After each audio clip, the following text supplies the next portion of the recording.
So for today, we will be talking about the motivations of why anyone would like to buy consultancy. Okay. So the previous topic, we talked about consultancy and we talked about consultants. Okay.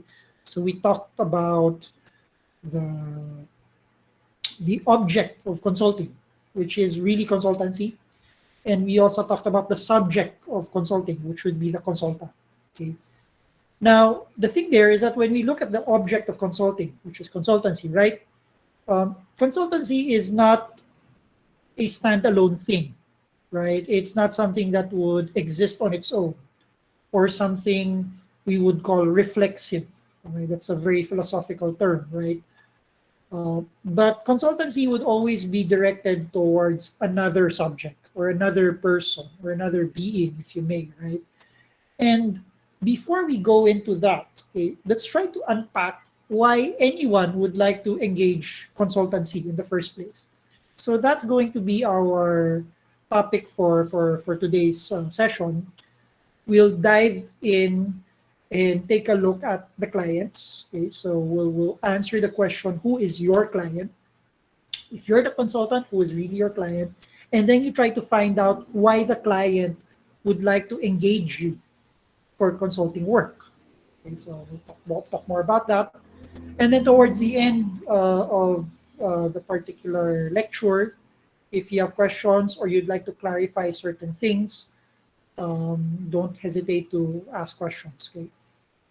Now, for this particular session, we will be focusing on the customer. Okay. And in consulting parlance, we call that customer the client. Generally, when we deal with customers, we sometimes look at it from a merely commercial standpoint, like a customer of toothpaste or a customer of hamburger. Okay, so we call them customers, right? They go to a store, they go to a supermarket, they go to a fast food chain, they buy something there. These people, you call them customers. Okay? Sometimes you even call them buyers. But the more perhaps refined way of labeling these people would be customers. But you don't call the ones who go to Starbucks as clients, right? So your barista would probably not tell you that you're a client of Starbucks, right? I mean, if you're going there individually, you'd like to get your usual caffeine fix. Okay, I mean it's quite unlikely that your neighborhood barista would call you or label you as a client. But there's no offense in being called as a customer. Okay? Yes, that's the correct term.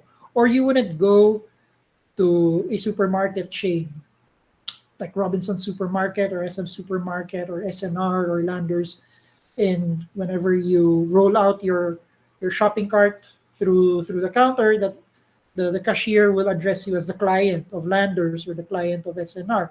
I mean, properly speaking, you'll probably be referred to as the customer. There's no offense there.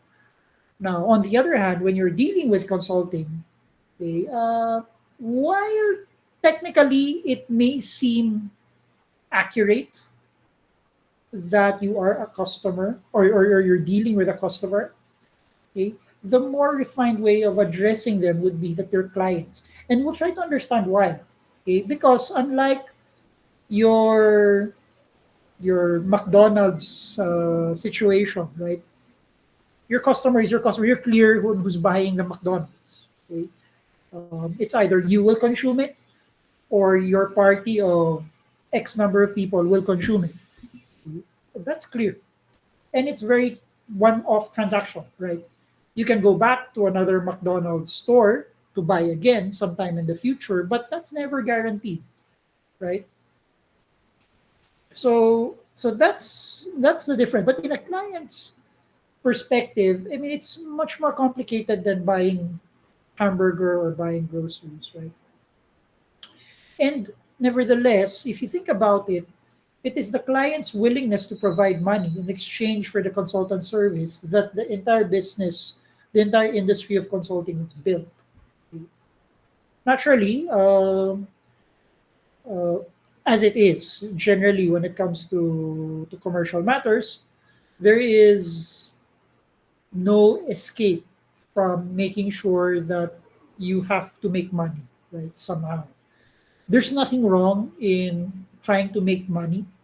Of course, the challenge there is that you don't want to make money simply because you want to make money, or you're being driven by greed.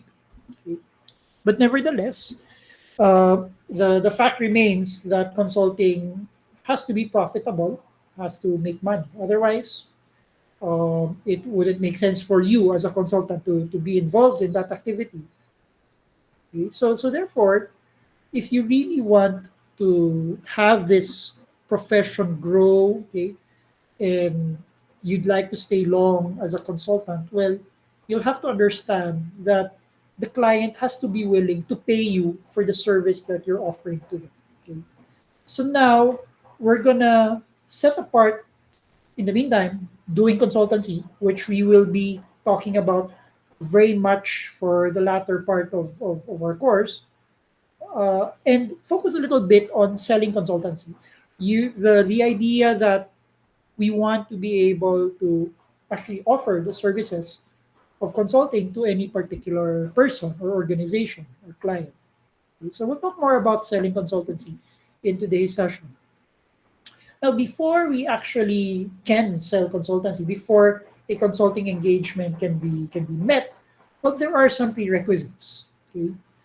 Well, first of all, there has to be a client. There has to be a customer. I mean, if there's no client, then well, where will you get your money for that? Okay, and generally, if there's no client, then okay, it's sort of an action, right? A tautology, if you may, right? That for consultancy to exist, there has to be a client. Otherwise, there's no consultancy to talk about. Now, another prerequisite here is that the client has a currently unfulfilled need. Okay? You might even consider this as a problem. So somebody has a problem. Okay, okay, I mean, if your supposed client does not have a problem, okay, and you're trying to offer services to that client that does not have that problem, okay, then it doesn't make sense to actually do that consultancy. Okay. Now, another prerequisite for selling consultancy is that the client believes that they require help to resolve this need. Not you immediately, but they recognize that they need help, particularly outside help, in order to address and resolve this particular unfulfilled need. Now, another prerequisite is that the client knows about you and your services. Okay, so I mean, it doesn't make sense to have a consulting engagement if in the very first place the client doesn't even know about you. So there's really no imperative for the client to reach out to you if the client or the client to be has no information about you, doesn't even know you exist, okay, doesn't even know the services you can offer. So why will the client approach you? Okay, so definitely, I mean, if you'd like to be able to sell consultancy to any client to be, then your client has to know something about you and about the services that you offer. Next, okay, another prerequisite is that the client perceives that you are capable of fulfilling this need. Okay, so there's that certain belief that the client feels that you can solve their problem. It may not be 100%, but at least there's some reasonable level of acceptance that, okay, the client thinks that you can probably address their needs somehow. Okay. Now, another prerequisite that's listed here is that you or someone else acceptable to the client are available to fulfill the engagement. Okay.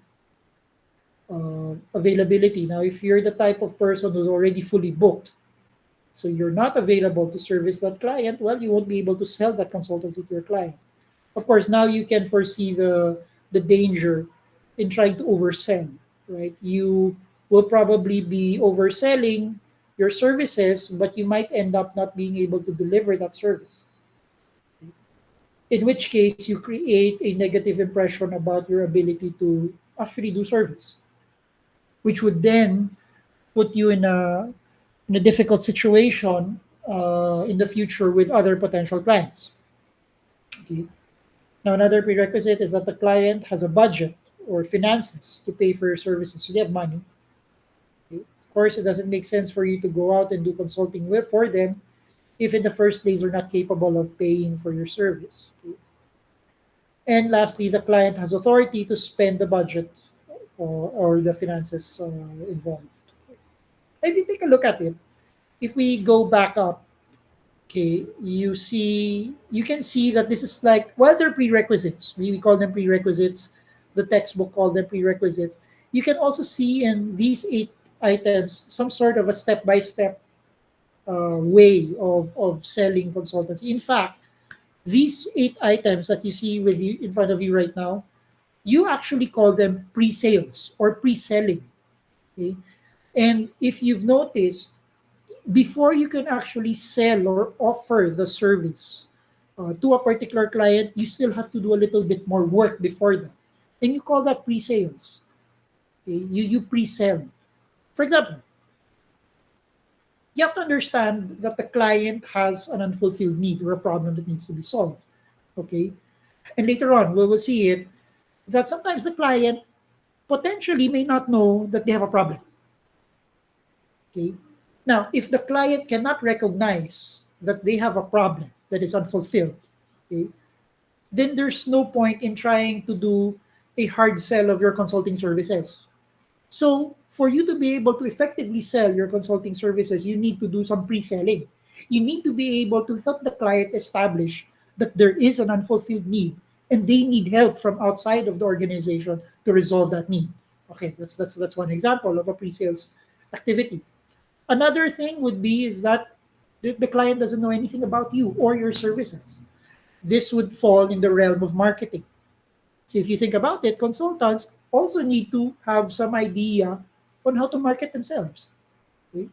Maybe market themselves more extensively with specific clients if they're really targeting clients, or they can market themselves broadly so that the entire potential market of clients would realize that okay, you exist, you're willing to offer consulting services, and you're generally accessible.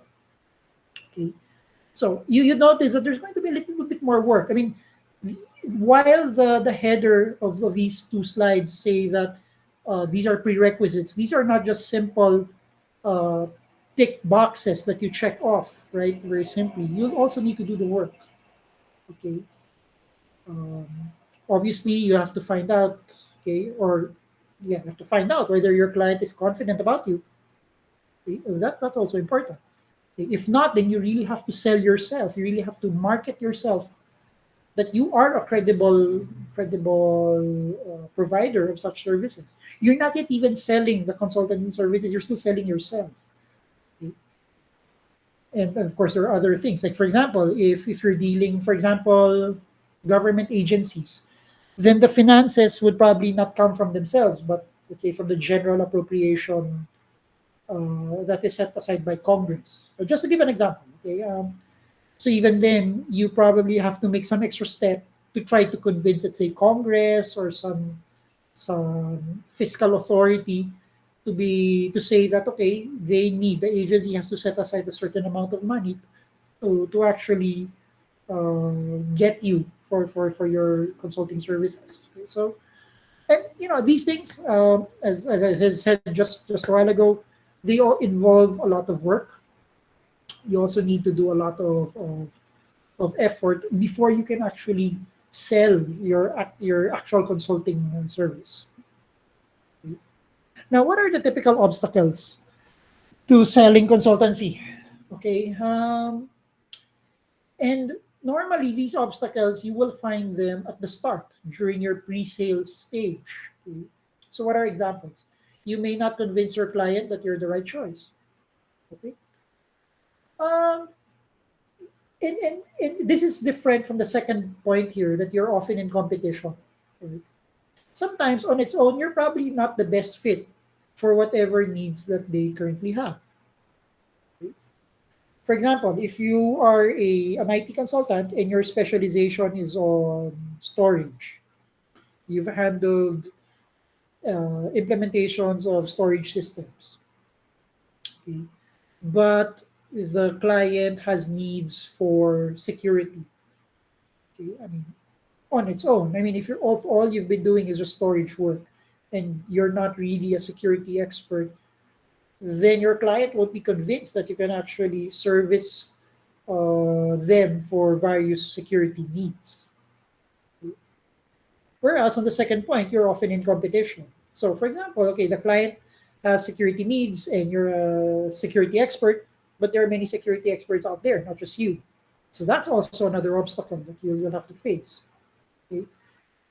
Your needs and the clients may not match. So, supposing you're the right choice, you're the right set of expertise, and then among all of the possible competition, of all the possible competitors out there, you're the best. Okay? It's possible that even in that situation your needs and the client's needs may not match. Okay?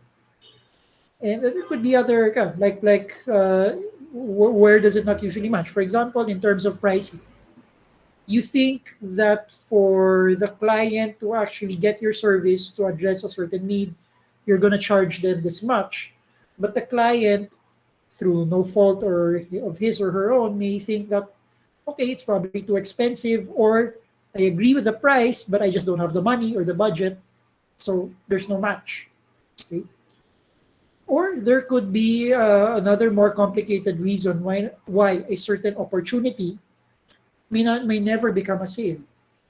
Okay? And this happens when you're doing pre-selling work or doing pre-sales. The opportunity, okay, I mean, there's going to be an opportunity, but there could be many, many reasons why a client eventually will decide not to get your consulting service. And it's possible that it's not your fault. It's not because that you have an inferior offering, okay, or a bad quality offering. No, it, there could be other things. Could be, for example, I've seen this happen in industry. Senior management changed. So you have a different set of leaders, and they probably have a different set of objectives or agenda for the organization.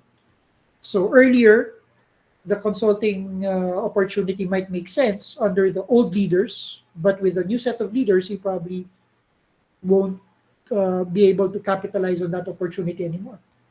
They could have other opportunities wherein you could still be participate, but that's no longer the case, okay, as before. So there could be another reason. There could be many reasons, and I will tell you right now, also from based on my experience doing these types of work, is that uh, more often than not, it's not about you. More often than not, it's about the client. And as we'll see later in the next few slides, the dynamics within the organization of the client, that can be very difficult to navigate. So consulting, unfortunately, if you're thinking of it as like a black and white process, wherein as long as I follow these steps, step 1, 2, 3, 4, 5, I will come up with a predictable outcome. That's not the case in consulting. In consulting, even if you think you've done everything right, until the very end, your client can give you an answer that is totally unexpected. And there's no fault. It's not your fault. It's probably not even their fault. It's just the way it is. Okay? But eventually, if you've been able to do the steps really well, you've been able to sell that opportunity and finally clinch it. It can be a joy. It can be an exhilarating experience. Yes, finally, somebody understood that I can provide these services to them. I can make a difference to this organization, to this client. But that's a very good, exciting feeling. Okay, and everybody would be very, very much interested to see how that works. Now, if you focus at the heart of consulting, right? We said it's about really the opportunity, about the needs. The thing here is that when we talk about the needs of the client, you have two things. You have the explicit needs that are known, okay, needs that are explicit, right? I mean, they're well established. But you can also have needs that are silent, that are hidden, that are tacit. And your job is to be able to reconcile both types. Okay? One is you need to be able to validate the explicit needs. Okay, are they really needs, or are they just simply telling you that they're needs? Maybe they're not needs. Okay, that's one. And number two is that you also need to understand the hidden needs. Maybe needs that they're ashamed or embarrassed to tell you. But if those needs aren't met, then the success of your engagement will be imperiled. So you need to be able to balance both. You need to be able to make sure that both the explicit needs and the hidden needs are actually harmonized, okay, and both addressed at the same time. So what are examples of explicit needs? Well, something that the client is very, very sure. This is a problem. This is bam, bam, bam, bam. Okay. And I think for all of these things that I've mentioned, you are the best consultant to do this for you, to solve this problem for you. It can be that blunt, right? It can be that specific. Okay, that the client would say that, okay, these are my needs. Okay, but there are other ways to find out explicit needs. Maybe a client has a new or ongoing initiative or project, but does not have all the required resources. So there's something out there, an initiative, a project, a program that's already currently running. But somewhere along the way, the client realized that, okay, I think I'm missing out something and I need to address that sooner or later. And I think a consultant can help them. Okay. So sometimes, I mean, it's quite clear that if there's an ongoing activity, an ongoing effort, uh, these needs would bubble up. And they're also explicit needs. They're not hidden needs.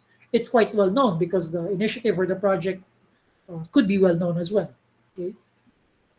Now, a client has some operational work and the normal manager is away, unavailable, or still needs to be recruited.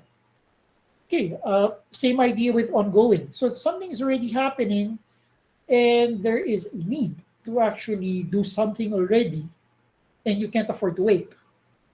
So that is an explicit need. Okay. Uh, Typically, your consultant can be like what is known as staff augmentation. So augmentation, you just add to the organization, let's say some manpower in order for the organization to continue functioning as an organization. Those are explicit needs. So the vacancies, okay, that the organization will publish to everyone, to the market, those are explicit needs. Those are clear. Okay. Or it's possible that the client has too much to do. Okay, that can be established, that the client is overloaded. Okay, and you can see that the client has been dropping the balls left and right, okay, missing deadlines maybe, or doing things at a subpar manner. Okay, maybe there's a need for the client to engage the services of a consultant, and that's also explicitly mentioned. These are explicit needs. Okay, these are things that are clear that you can establish in a documentation somewhere. Okay, so that's explicit. Okay? Now, occasionally, a client may be told to get assistance from a consultant. So a client, okay, maybe their higher ups, or maybe their or government or the regulators or regulating body would say, well, you need to get this XYZ service up and running, but you don't have capabilities to do XYZ, so you'll need to get a consultant. So that's clear. Okay. For those of you who are familiar with the data privacy law, okay, part of that law states that every organization, every company should have a data privacy officer. Okay, but that's a new field, that's a new profession. You don't get trained in that field. Okay? You don't go to school to enter a program, BS data privacy. I mean, there's no such thing. So it's new. But in the meantime, okay, as the profession is growing, you can actually engage the services of a client. So that is something that you can address as a consultant. Okay? So these are explicit needs. Now, finally, a need can be created. Said earlier is that sometimes they don't realize that there's a need, but after listening to you selling a little bit about yourself and about your offerings, they'll realize that, oh yeah, right, I think I need that. That's quite possible, and that's also explicit. That's quite well known. Now we go to that aspect of hidden needs or tacit items that is not very well established by the consultant. Okay? It's like the consultant is groping in the dark. You don't know what that consultant is going to grasp, okay, in that dark, You're not even sure whether whatever it is you're grabbing, are you grabbing a chair, or are you grabbing a snake, or are you grabbing some rat, okay, in the dark? You don't know.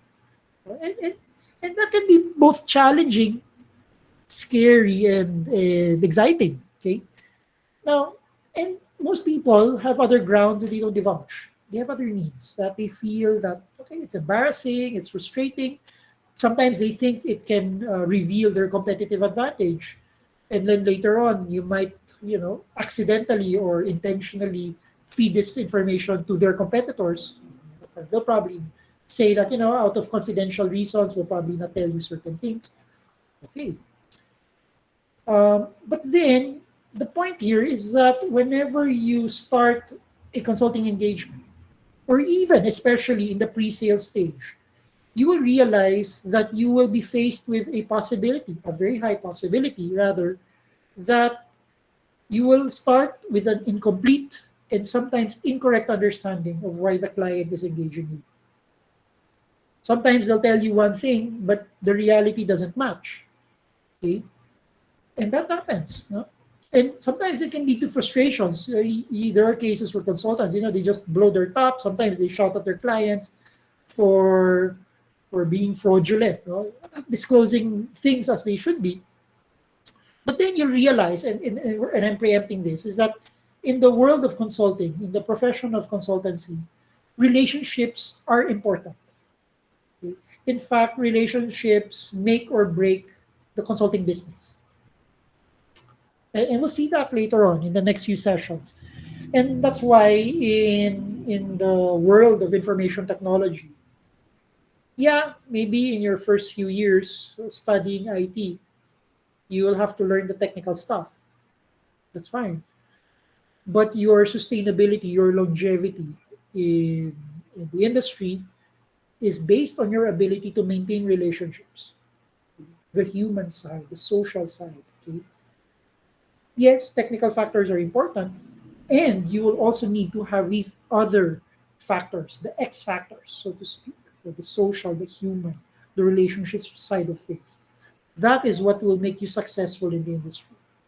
And along the way, you don't really get it off the bat. Okay, I get it right the first time around. No, you can make mistakes. You will make mistakes at the start. Okay, and that's fine. You'll just have to learn to adjust along the way. So the idea here is that sometimes in consulting, the clients may probably not know or they won't disclose what they really need. And it is your job, okay, as a consultant to navigate through that landscape in order for you to really pin down the correct needs of the client. Okay. Now, what are the other things that you can do? Or why is there that experience that the client doesn't really divulge everything? Well, risk reduction. A client does not know how to overcome a problem out of embarrassment, usually. Okay? They don't have the confidence to do so or think there's too much risk in doing it themselves. Okay? Sometimes the client has tried already but has failed or is struggling to overcome a problem. Okay? So because they tried something already, it's not your fault, but they don't seem convinced that any consultant can actually solve the problem. It's like they're saying, I've tried this, it didn't work. Why would I believe anybody else can actually be successful where I failed? Okay, another embarrassing point perhaps, but that's what happens often. Okay, um, sometimes the client wants to gain buy-in to an idea or a project. Okay, uh, like what might be a good example? For instance, you want to get the company to like the idea of going, let's say, going paperless. For example, you want everybody to stop using forms. But there are some people, especially senior leaders, who still like the idea of using paper. Just to cite an example, what you can do is that you can engage a consultant, okay, to actually help you. Like it's like getting a third party to tell them, the senior leaders who are resistant to your ideas, that your idea is actually good. So it's like you're looking for an advocate from outside to actually sell your idea So if you think about it, the idea, the project, and even the implementation would come from you internally, but you get a consultant from outside, just to give that impression that maybe your senior leaders don't trust you, maybe that much, or they're not really convinced of everything you say to them. So getting a consultant from outside would help tip the odds in your favor. Other things, like sometimes clients engage a consultant because they need to be doing something, not because they actually want anything done. I mean, maybe it's an instruction. So, like a warm body. I'm gonna hire a consultant because government tells us that we need to have XYZ in our portfolio, in our payroll, but really we don't see the value of doing XYZ. So those could be hidden grounds. Okay. Now let's go to the meat, or the heavy portion of this topic is, who is your client? Okay.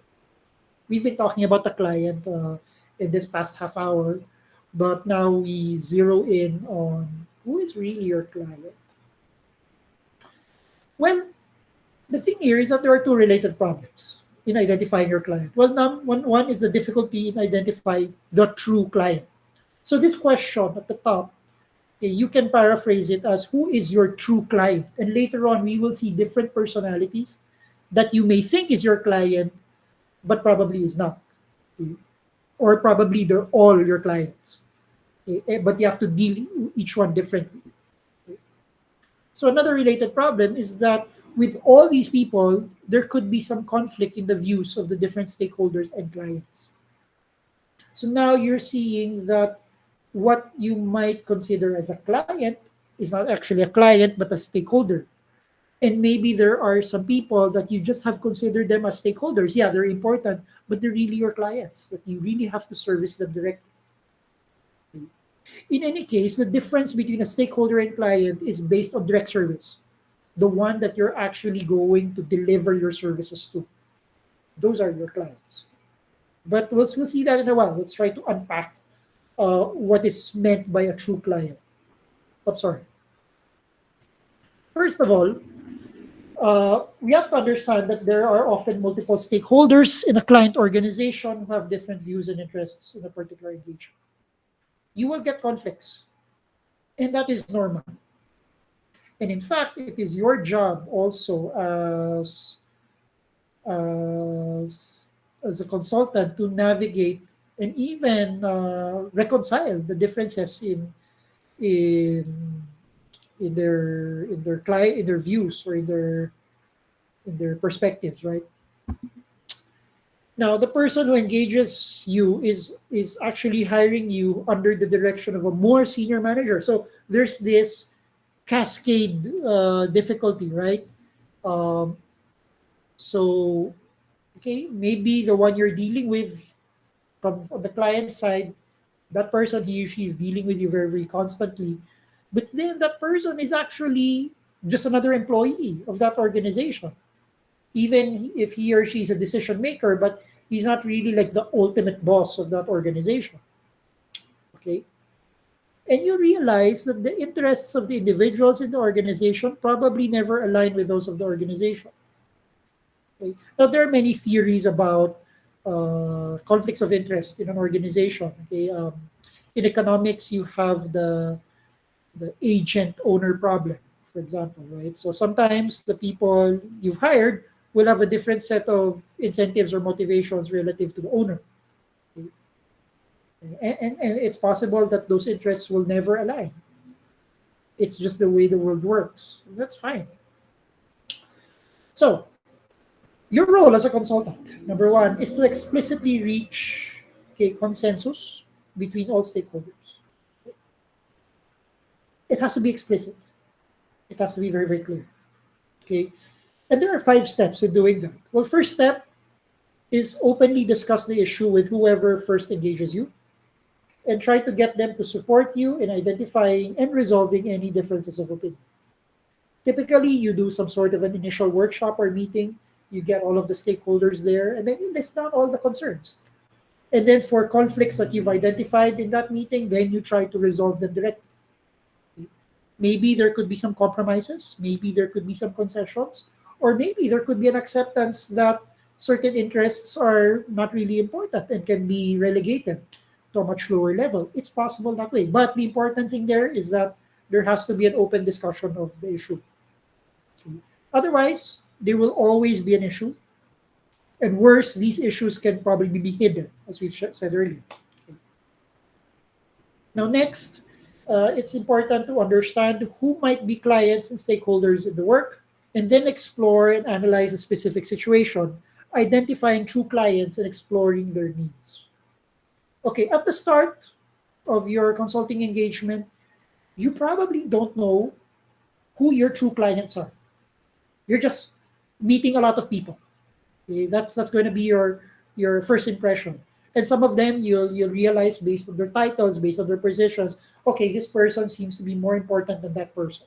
Okay, yeah, you learn that along the way. But uh, the thing here is that at the get-go, you don't really have a clear idea on who might be your clients and who are just stakeholders, right? They're both important, but how you deal with them differs. Okay? And then you try to understand the true clients, the needs of the true clients, okay, so on and so forth. Okay.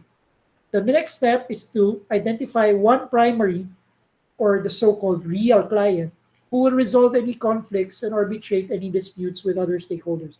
So in a way, you're trying to get the help of one person in that company, in that organization, who can be like your advocate, who can take care of making sure that all of the internal issues of that particular organization will be resolved by them.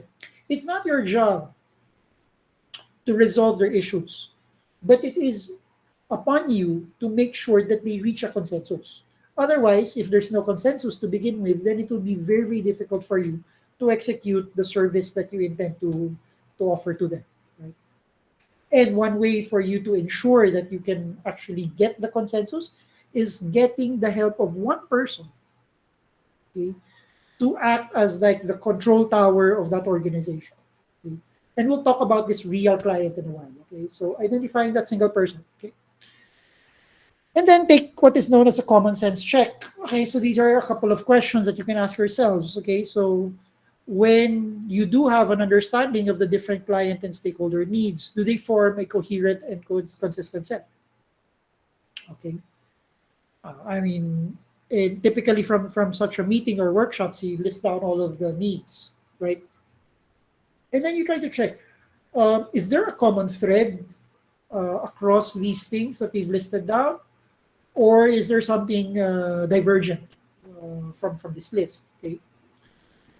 And then can you fulfill this set of needs in a sensible and achievable engagement? Okay, that feels right for the organization. So now that you've identified all these needs, now you ask yourself relative to those needs, can you actually address those needs yourself? Okay. Or would you need somebody else to help you with that? Or are you not the right consultant to address their needs? And sometimes it's the mark of a very mature consultant to be able to say to your client that, with all these needs that you've listed right now, I'm not your best consultant. I won't be your best resource to help you with those needs. I can refer other people to you who might be in a better position to help you with your needs, but for sure, I am not that right person. That is a mark of a very experienced, a very mature consultant. And you might be faced with those situations where you'll have to do that. And last step is write everything down. Have everything in writing. Okay. This is not like some gimmick, right? Wherein you just talk about it and make a few phone calls and that's it. No, you have to write it down. Remember, this is a commercial engagement. You will be paid for your services. If things are not written down, it's possible that the other side can simply deny, okay, or disavow whatever it is that you guys have agreed in the first place. That can happen. Yeah, they're bad, they're evil, if you want to call them that way. But it happens. And naturally, if you find yourselves in a situation wherein you've been thrown under the bus by your client, okay, really, in my perspective, while they are wrong from an ethical standpoint, it is incumbent upon you to make sure that that should not have happened in the first place. And one way for you to protect yourself from being in that situation, okay, is to have something down in writing.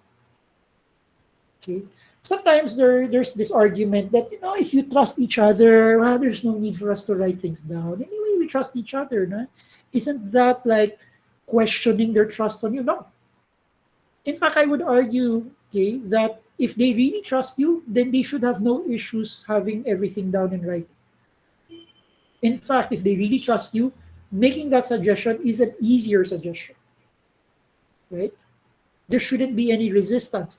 If there's going to be a resistance, then that's an indication that your counterpart, your client, may not exactly be trustworthy, right? They may have something hidden that would really compromise them, and you don't want to get caught in the crossfire. Okay? So if you think about it, okay, having your understanding, having all of your alignments, your agreements written down on paper, clear black and white, is the simplest, the fastest way to actually come up with a successful engagement. Now, let's talk about the different types of people you'll find yourselves in a consulting engagement. So the first one is you will be approached by an individual about the work the client organization wants performed. So this person may or may not be the real client. You call them the client interface. Or in some references, you call them the single point of contact. So like a liaison, somebody who will just deal with you because maybe they're the ones who will try to reach out to you first. And that's their job. I mean, it's possible that their job is really relationship management. They reach out to all of their possible consultants, okay? And then they could be skilled enough to determine off the bat whether a particular consultant is good or not. Okay? In this way, you actually save the time and effort of the real client. You don't want your real clients to go right away and doing some shopping, right? It's going to waste their time, especially if they find out that what is needed is not really a fit for them. So typically, a client interface is the one that really goes out and is normally the first person you'll talk to in a consulting gig. And these client interfaces, more often than not, they don't have decision-making authority. They don't even have power influence in the organization. They could be just a mere employee, a normal employee. Okay. Now, in some situations, it was a personal decision of the client to engage with you, but it is quite common for a more senior manager to direct the client interface to hire a consultant. Now, this senior manager is your real client. So the one who instructed the client interface to talk to you, that person is the real client. Now, the important thing here is that when you're doing relationship management, it's one thing to learn to deal with the client interface. It's also another more important thing to deal with the real client. So as you're dealing with the client interface, well, that's just to make sure that the logistics are properly ironed out, right? Sometimes you talk to a client interface if you just want to confirm the date and time of your meeting. But in terms of really negotiating, let's say, details or parameters about your engagement with them, it's generally the real client that you need to talk to quite closely. So for me, the client interface is important. Yeah, I mean, useful, but it would be a mistake on your part not to spend significant amount of time dealing with a real client. Then again, that's really the focus of your consulting. I mean, you don't deal with a client interface heavily. You deal with a real client. Okay? And in fact, if it becomes a difficult situation for you to deal with a real client frequently as you should, right? Maybe the real client is shy or is completely busy and all that. Sometimes you can force the issue and challenge the real client. Well, probably the thing that you want me to do for you is not a priority because you're not willing to engage with me directly, right? And no offense to the client interface, but then the fact that you are not the real client, okay? I mean, the client interface has no authority in a way to actually do these things. Okay? So, and that's the nature of things right now. Okay, um, with the real clients. Okay. Now, another thing is that the senior manager is a real client, but this senior manager is actually working under another more senior manager or executive, right?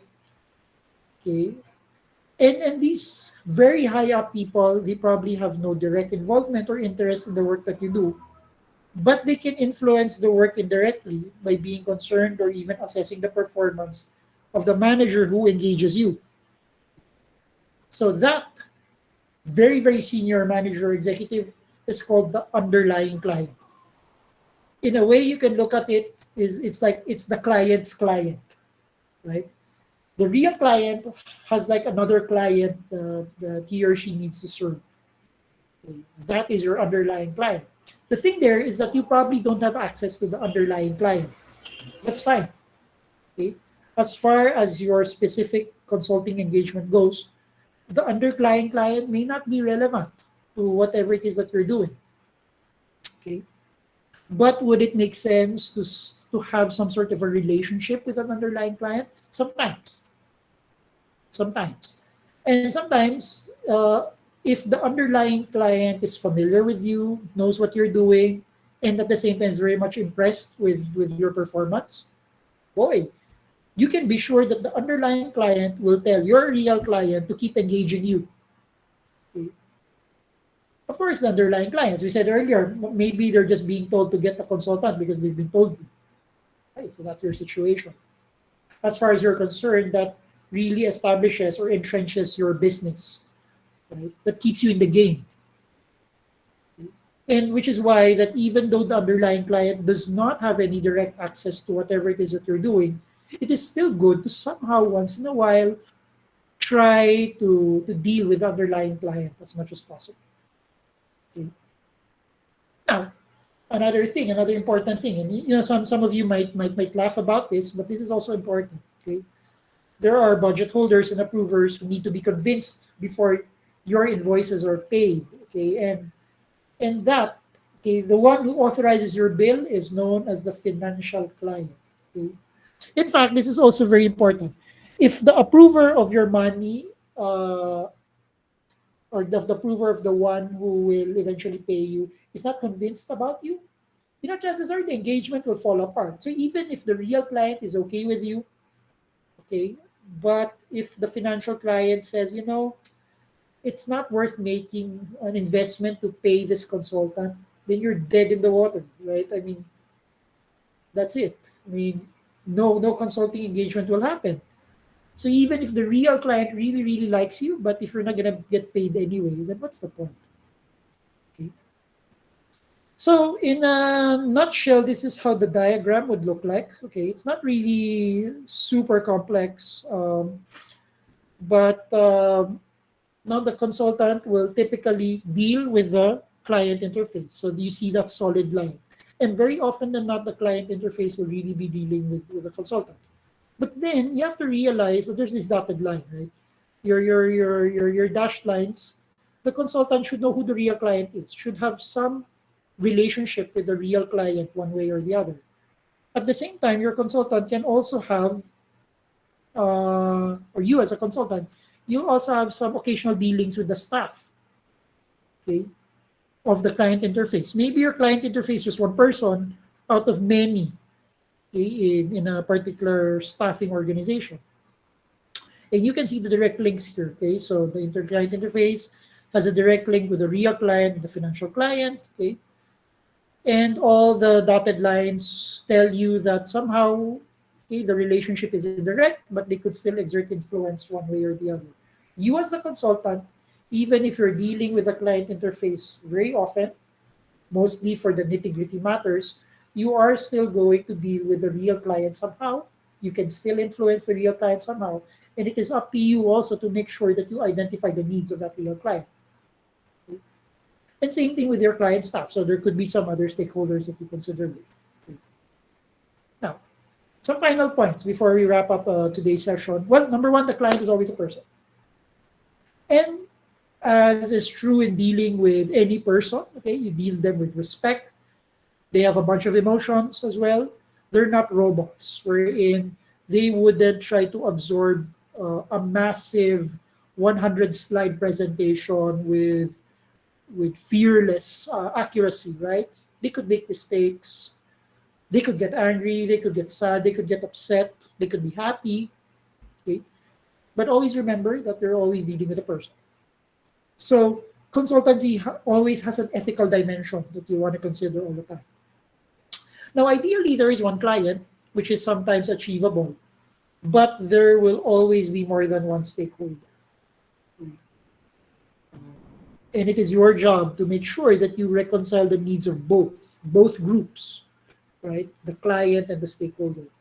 Now, the best situation is to understand and fulfill the needs of the clients and all relevant stakeholders. Now, some of the problems that arise from having multiple clients or stakeholders will create issues for you, but not your real client. Okay, sometimes there would be like an underlying client. And maybe this underlying client is your typical micromanaging person, right?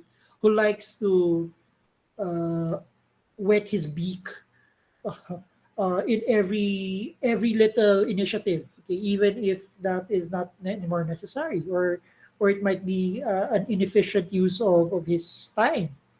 Okay, and there could be situations wherein these stakeholders or these underlying clients would perhaps tell you something, right? They'll force you to do something, but they're not your real clients. Okay, so even if the underlying clients are like senior compared to the real client, at the end of the day, there are certain things that the real client still has to do because it's part of their job, because they are in that position.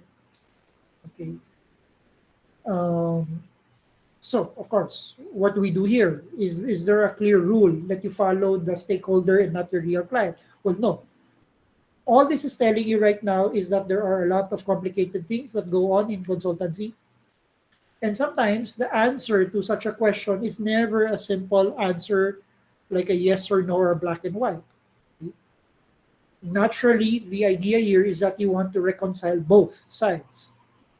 Make them reconcile both sides, okay, so that everything is properly addressed in the future. Now, sometimes what you can do is you tell your real client that you're getting competing ideas from your stakeholders. Okay. Um, so therefore, as we said a while ago, you let the real client take care of resolving those internal issues in the organization. That's not your job to reconcile or to resolve. Your job is to just make sure that there's a consensus. And if there's no consensus, then you have the prerogative to not continue, right? Another point here is that there may be ethical issues associated with multiple clients with different interests, conflict of interest, as we say. And it's quite possible that there could be conflicts of interests. There is a potentially complex relationship with the client staff. So sometimes the client staff think that they're the real clients, but they're not. So they act as if they're the real clients. They'll demand things from you. Well, you have to be gracious. You have to be refined and elegant enough to know how to push back things from the client staff if you've properly identified them to be just the client staff. But make sure that you've properly identified who your real client is, because in the final analysis, if what you think is the client staff is actually your real client, then you're in big trouble. Okay? But naturally, I mean, if you've identified who your real client is and this person is just a client staff, approaches and starts being demanding on you, well, you have to know how to push back. Okay? Or you have to know how to put their comments in their proper hierarchy of things. And probably it's at a lower rung. Okay. And then lastly, if you're working in a large consulting company, so therefore, I mean, your earlier we can premise that you can be like a solo consultant or you own your own consulting gig. But if you're working in a large consulting company, your stakeholders will also include people within your own organizations or other bodies. Okay. What's an example? It could be that your consulting company is engaged in multiple engagements. So if you're going to sell a service, an additional service to another client, but you are probably going to be deployed in an earlier engagement and therefore will not have time to work on this particular engagement, then you have a problem, right? You won't be able to fulfill your promise of delivering that service. So you have to make sure that you are actually uh, available, okay, for those situations. But the whole point here is that your stakeholders are not only client stakeholders. You also have stakeholders internal to you, to your own consulting company, if you work in a large consulting company. And that happens. Okay? So if you were to summarize everything, really, and this is something that I've told previous batches in IT consulting, is that consulting is primarily a relationship type of work. If you don't know how to manage and navigate the relationships, okay, across the client, across your own organization, okay, you'll have difficulty becoming successful in a consulting business. Okay? So with that, we actually end our presentation, this lecture. Do you guys have any questions for me about this particular topic?